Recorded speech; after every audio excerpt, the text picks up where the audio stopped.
gotta see what this battery just did. It's a lot of info, but it was really fun. Watch till the end, okay?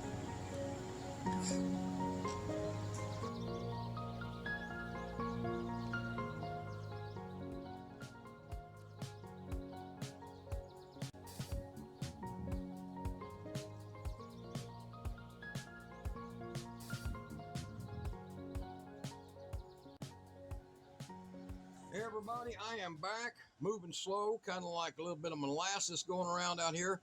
I got a severe neck injury I got to deal with, and disability and all kinds of stuff, but I cannot believe how many people just let the heart out and told my daughter and told me what they think. And I got good people out there, I really do, and I'm going to try to do a hell of a lot more. Time to put down the jackhammers and pick up the needle nose and start doing more safer work for me.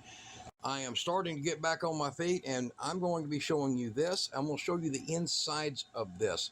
And this company has really brought the levels up, kind of like these Li time batteries. Now this is a 100 amp and this is a 50. It's really a 54.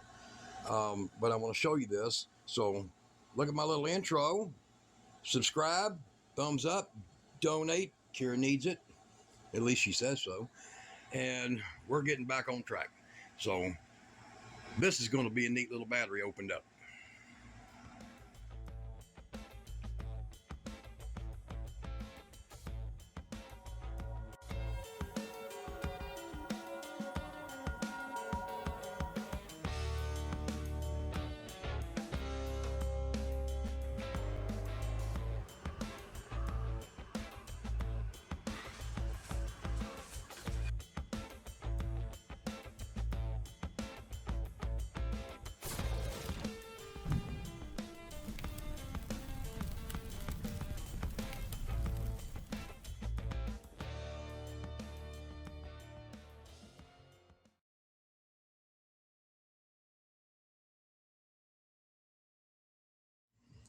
Hey, a real quick little note here.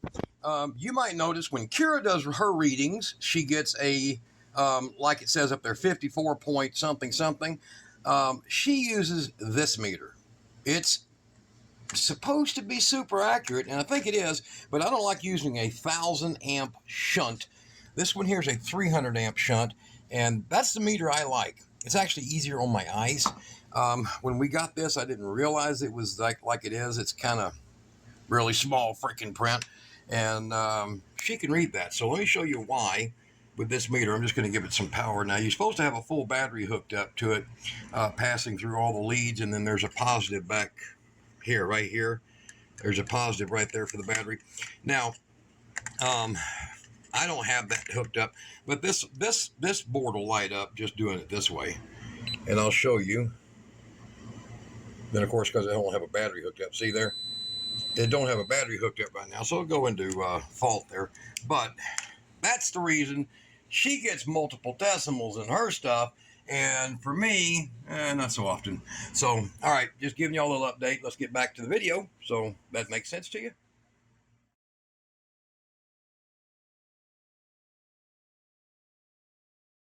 However, the EcoFlow right now is charging the oops, and we're going to be hooking it up to solar.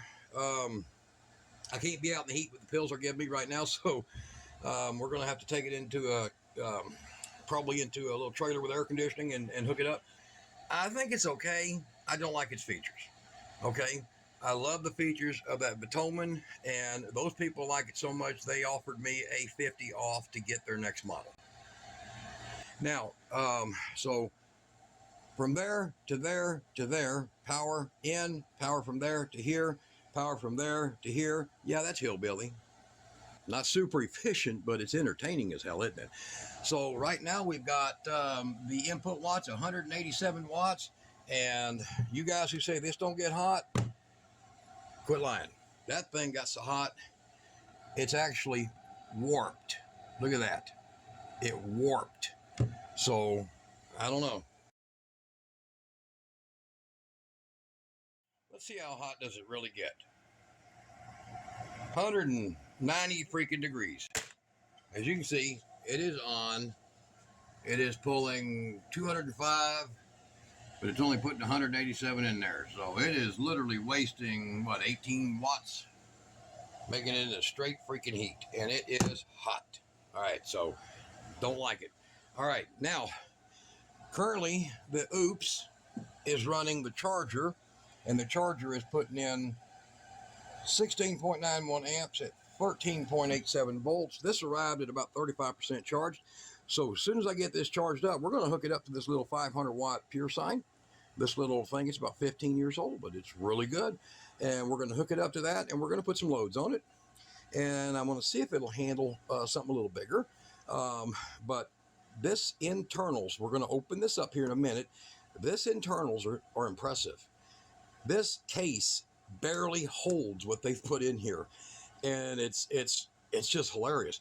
But it's kind of like this one here. This one here has all pouch cells in it, but it's still 2.5 times bigger than this 50 amp that has the standard prismatic cells in it. You're gonna like that. And though, if you're wondering, did I open it? Yeah, I did. Yeah, I did. We're going to show you that here in just a second. Let me get finished charging it, and we'll be right back. I'll get this weird concoction of having fun. Kira was doing this, just having fun with it. So I'll be right back.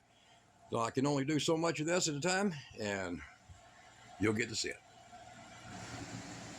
All right, we have a brand new air conditioner, a 1,000 watt inverter with a 2,000 watt peak. This is a very old one.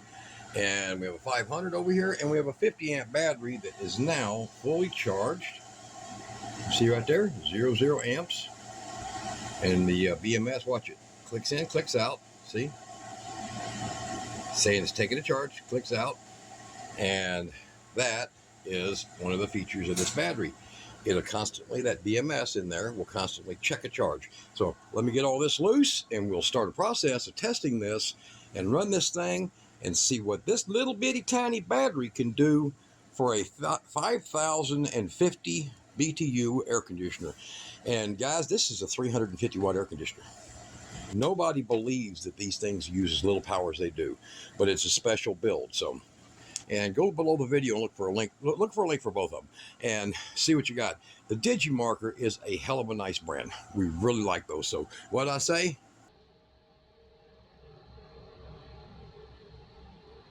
For the better items, it'll save you money. All right, be right back. Let me get that unhooked. Okay, the charger is unhooked, and we now have a resting voltage of 13.7. But as far as watts and time, it's a feed through. It's going to be accurate. Now, these cool little meters here, they are easy as hell to put in. Only about, I don't know, 25, 30 bucks. I'll make a list of all the parts I'm using here. Look below the video. These are my pre-made heaters to give us 200 watts.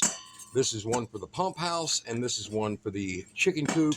Now, we have an old Accurate Tools power inverter, and as I showed there here earlier, and the Digimarker little 50 amp battery. Now, I want you to look here. I'm going to put my hand here. This is the 50 amp battery, okay? 50 amp. See that for size? Now, this is the 50 amp battery from Time USB. Now, there's a reasonable difference between this battery and that battery. Now, this battery has the ability to put 4 into parallel and into 48 volt. You could do pretty good with this. So like a small camper, 4 of these, 200 amp hours, trustworthy. You probably put 6, honestly. This one here, you can put as many as you want. They don't explain that. So it's a special battery. Now, Time don't carry this anymore, but I'll see if I could find the source for this battery. But you can put 16 of these, 800 amp hour, and it's actually more than that. These things here are putting out close to 60 amp hours. So, I mean, you're looking at 900 amp hours, just these remotely stashed all over the place. We're firing up the air conditioner, and we're going to show you the wattage flow. So let me get that inverter on, and it's showing 13.6, and over here it's 13.7. Now, I haven't opened this up and adjusted it for accuracy, but it's pretty accurate when you get over 50 watts of power. So there's its watts, and usually 50 to 60 watts. There's its output voltage, okay, and it's hertz. nice and perfect 60. So there you go there. And let's see here, back to wattage again. So now we're on wattage. So we're going to look and see what the wattage is. Whoops, the wattage when we fire up this air conditioner. Now, this air conditioner is one of the most efficient air conditioners you can buy. I mean, it is literally, it says it's an 11.0. It does better than 12's EER. It does way better. It's only pulling about 350 to 380 on a normal day. Extremely hot days, it'll increase 400 watts. But for a 5050 BTU, that's pretty good. Most of them are pulling about 475 watts. So this pulls less. Over time, pays for itself. All right, so we're going to fire it up and let's see if you can see it running in there. Okay, you hear it? Very quiet. These things are very quiet. These are an old LG style, but this one's new. I got 6 of these. I keep them around. So this one makes perfect mount through an RV wall. Does a hell of a job, but that's what we use them for. The other thing is I actually make these into roof mount RV air conditioners. These are really easy to do by taking this whole panel here and you move it and you ceiling mount it recessed into the ceiling, and then all your duct work follows it back down to here and here. Even the control is right down there where you can reach it. It's kind of cool. Now, that air conditioner is running, and it is pulling basically 3.6 amps and 48 watts of power. And then it is actually the 48 watts of power after the inverter converts it. It's 37 watts, 38 watts the fan's using. So that fan is at 38 watts, and of course it's on low right now. And so we're going to go ahead and we're going to turn the compressor on here. I'll spin it to where you can see it over here. So compressor is on. There's the wattage coming up big time. It's not even up to, there you go, 300. So it hit about 350, 360 and settled down. Proving me wrong. All right, and then over here we have, currently we're pulling 28 amps. See right there, 28.5 amps, 360 watts of power. When it comes out of this, it's only 330, 330. So it takes 30 watts. That tells you that this is little over 90%, which is really good. Anything over 88 is good. This one's over 90% efficient for a little 1,000 watt. I'll put a link to these. There's one guy that sells them, but you kind of have to go in there and bid, so I'll just put a link to his store. But this little thing is a really good inverter. Compact too. So, all right, so we're sitting at 29 amps. That compressor's getting some good pressure in it. And it's a huge freaking compressor, guys. It really is big. All right, and we have, that air is going to be in there, hold on. We have a temperature dropping fast. Coming out of it. I don't know where the good cold spot's at in this thing. This thing's never been operated. There we go. So temperature's kind of, oh hell, high speed. There, that'll help.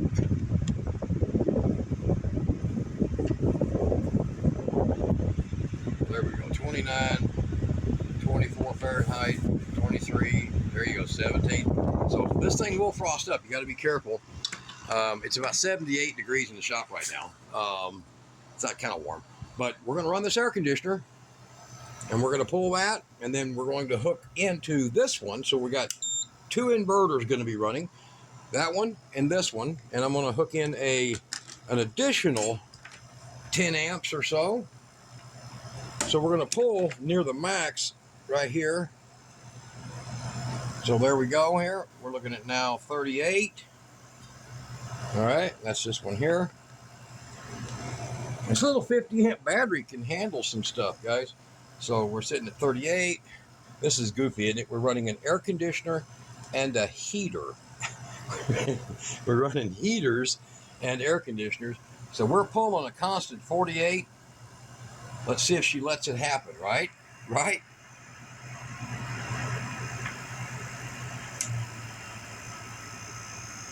There. So 48 amps right now. Pretty sweet. 21 watt hours is all that's been used. Now, the battery will show a sag because voltage is right now 12.4. It's pulling hard. It's right at its peak. It's peak that battery can handle, that BMS. So we're going to keep this up, and we'll be back here in a few minutes. We're going to see exactly how long it lasted. All right, a lot of stuff running there. All right, we're going to step back in here and take a look at what we got here. We're sitting at 12.5 volts, 12.4, 33.4 amp hour capacity. Right now it's processed 423 watt hour, and it's supposed to be 640. So 12.4 and holding, and you see that state of charge right there, that big battery. I didn't set the setting on that for its accuracy, so it thinks it's lead acid. Okay, so there it is. Thinking it's lead acid, so we're running 33.7 amp hours already at 53 minutes. That's right there at the very bottom. See down here in the corner? Sorry about that. 53 minutes. All right, so we'll check back with her here in a minute, and we're going to see when she dies. That's a strong little battery. Getting close to that crash voltage. It's going to drop under 12 here real quick. We're at 47.1 amp hours. She's putting out 500 watts, 41.4 amps. And if you see that thing click in and out like high and low, it's because this thing here has got a thermal switch that turns it on and off at 195 degrees. Okay, so there you go. All right, that'll tell you something right there, won't it? All right, where we at? 47.6 amp hours. Getting to that crash voltage, 12, almost 12 even. Won't be long. That 11.7 will hit pretty fast. All right, so you seeing how this is hooked up on the other side of the shunt to that inverter, and then just clamped on back here to this one to get power, and only pulling 105 watts off of it. The air conditioner is on full blast and not stopping yet, so 48 amp. This thing's going to beat its. This is what Kira tested it at, 54.89. So they said that after a few charge cycles, this thing will pick up a little bit. I think it's doing it. All right, we'll be back in just a minute. It'll be 11.7 real soon when it gets that level, starts dropping fast. All right, we're getting down to the last count right now. I got a warning beep from my inverter, and it's telling me it don't like me. So it's just about to die, and we are sitting at 55 now. It's dying. It's dead battery. So 55.4, and it's barely running this thing, and it's sitting at 410 watts. So it ain't going to be long, man. We're going to drop out. I know it. I know it's going to happen. The other inverters, I had to shut it off. It beep, beep, beep, beep, beep. Oh, hell, there it goes. Let me try to reset this thing. Nope. Ain't gonna do it. All right, well, there we are. And it came back up to 12 volts. It did not shut the battery off. So I have sitting over here a 12 volt option that we're going to connect. I will put it over here on this side of the shunt. See right there, so it pulls through, gets the reading. And I will connect this baby right here, and we're going to kill it. I don't think it's going to take much. So here we go. Hot water being made right now. All right, we're pulling that, and it is pulling 4.4 amps. This is going to take a while, guys. All right, so this will probably go dark because it's using the battery for power. But you're seeing right now 55.6, and I think that 11.9 is going to drop like a rock. But hopefully I'll get me a cup of hot water out of it. And we know right now that she's going to push probably 56 amps. So I'll write it down as 56. Okay. You got that? Yeah, I'll write it. Who's this? Kira. Who's this? Oh, look, it's a new dress. You. Oh, look, it's a new dress. Oh. I'll wear them for the rest of my life. She'll dress. So this killed it. This just clicked. What happened? I'll be damned. It's still, look at this. It's still running it. It is? 55.7. There's your reading right there, Kara. Oh. 54. So this thing might push 57 amp hours when it's said and done. But that voltage is going to drop like a rock. So we're running this. All right, guys, let's just call it 56. That way I don't have to lose this, any of this on here that's read the reading. Maybe more. I think it's going to go 57. All right. I think so. So, what do y'all think? Let's open this battery up. It's time to open this battery. We know it's a 55 plus amp hour battery. Sold as a 50. Cool. All right, the battery's dead, and Kira brought her little jumper cables out. I made. That she made, her nice little jumper cable, see? And we can use these to hook this battery up to this battery. Yep. To charge the battery. So she used those on this to get this back on because it went off. I have that picture right here. Look at this picture.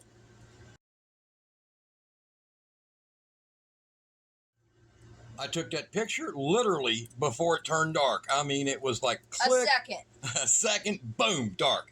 So when you hit it with a little hit right here, it came back on, and it is sitting at 10.4 volts, and we ran this for an hour and 35 minutes, pulling 40 to 42 amps constant. And I even had it for a while running 2, which was pulling 49 to 53 amps for a good long time. So that, if I wouldn't have put this in it and this one over here in it, or this, it could have ran that air conditioner for 2 hours. It could have. Literally could have, because if that air conditioner is 350 watts, that's basically 2 hours right there, 703. So I'd say an hour and 50 minutes. Yeah. It could have ran this air conditioner right there. So I've disconnected everything, start my pull down procedure here, but there you go. Let's open it up. It's time to look inside. So Kira, get your little scooter battery and go put it back up. Okay. And we're going to open it up right now. I got to take all this crap. Cocoa. And oh yeah. Hold on. That's warm. Kira can't let no boiling water go to waste. What you got here?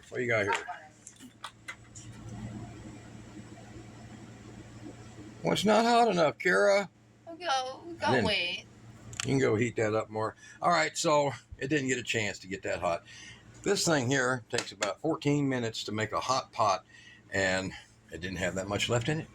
All right, so let's get it open. All right, now we've got the battery out, and it's currently sitting at, what's the temperature here? Don't put it on the strap there. There we go. 96 degrees. So this does have temperature control on it, temperature sensor on it, and it's sitting right there. See that right there, glued onto the battery? So let's see where that gets on temperature. You get it? So about 99 degrees. Yep. Now, we're not going to rip it loose and hit it with a torch or nothing to see if it shuts off. We do know that the battery safety shuts off at 10 volts, and it's got a lot of this poly board around it. So there was poly board up here on the top, and that was it going in here in the box, and it pressed in right there. Also allowed these cables not to be touching anything, which is a pretty good design. So wrapped in poly board everywhere, and there was a blue shrink wrap around the whole battery. It went around the whole battery, including, you know, the cells there, and then this was attached afterwards. Kira's done removed the shrink stuff that's on it, and it just comes up and just comes over the top a little bit and around the bottom. It made it kind of difficult to get out because this was glued to that blue stuff in the bottom. These are really freaking nice cells. They got their codes on them and QR codes, and they are nice freaking cells. So I am surprised they built with this quality. And you just saw that 56 amp hours in this little bitty thing. Almost 2 hours it could have run that air conditioner. Could you imagine putting 4 or 6 of these like under your couch in your RV? Then they'll be fine.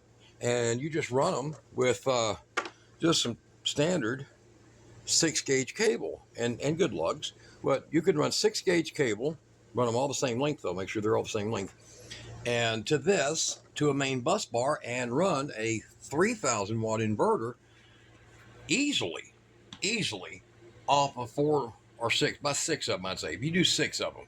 So put 6 of these in, you can stash them, nobody can steal them, and they would be impressive. So really nice setup, good cabling on this.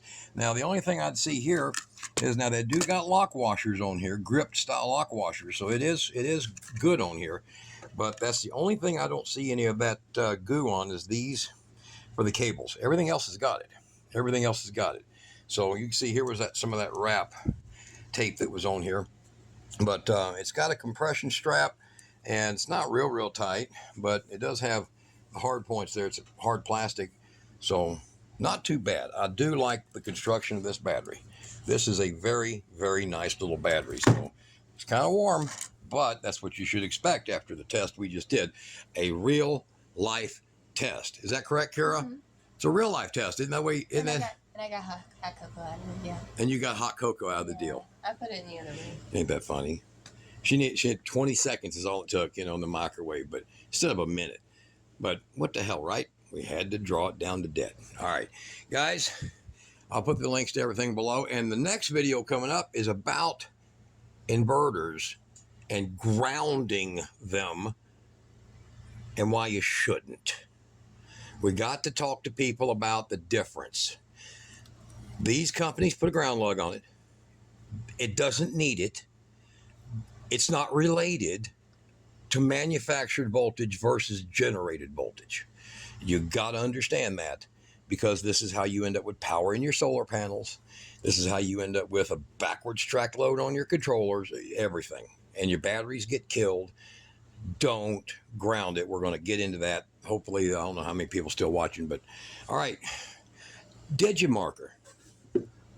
An effing good battery, I'd say, to be honest. 56 amp hour from a 50 for $150. I mean, this was $150. I'll put a link down there for it. And that one just goes forever. It's only got a 50 max output, but that's what it's designed for. It's designed for long-term slow output. But at 135 amp hour, it could run that air conditioner. This could run that air conditioner for probably 5 hours straight. Yeah. Straight. So, yeah, I like Digimarker. I love the Time USB because I can put 30 of them in an RV. Mm-hmm. But they're big. That one there I could put 6 in. But I got a lot of those we're installing, guys. And you guys be good. Mm-hmm. Look at Miss Magic here. She's feeling good. And don't forget, in the second video, we'll also give a shout out to somebody who sent us those. You'll find out what those are. We got a whole thing from a guy named Kai. I think he's the guy that we bought these from, and he was so impressed with the video I did. He gave me another one of these for $25, so I have 2. And a bunch of blankets. A whole bunch of blankets, guys. Yeah, because I was telling him about how Dad's temperature had dropped when he went to the... Yeah, after I hit 108 degrees and they put a big, huge ice blanket on me, my temperature dropped down to 91 and then wouldn't recover. So I ended up with a epidural. Yeah. Just to try to control that. So, all right, I'm moving, I'm walking. Not well. I got a lot of loose feeling in my leg from this nerve issue, but that little girl out there is taking care of me. Yep. So, sad it's a long video, but when you can test something and prove it works good, it's worth it. It's worth it. All right, guys. Y'all be good. Y'all be good. Bye.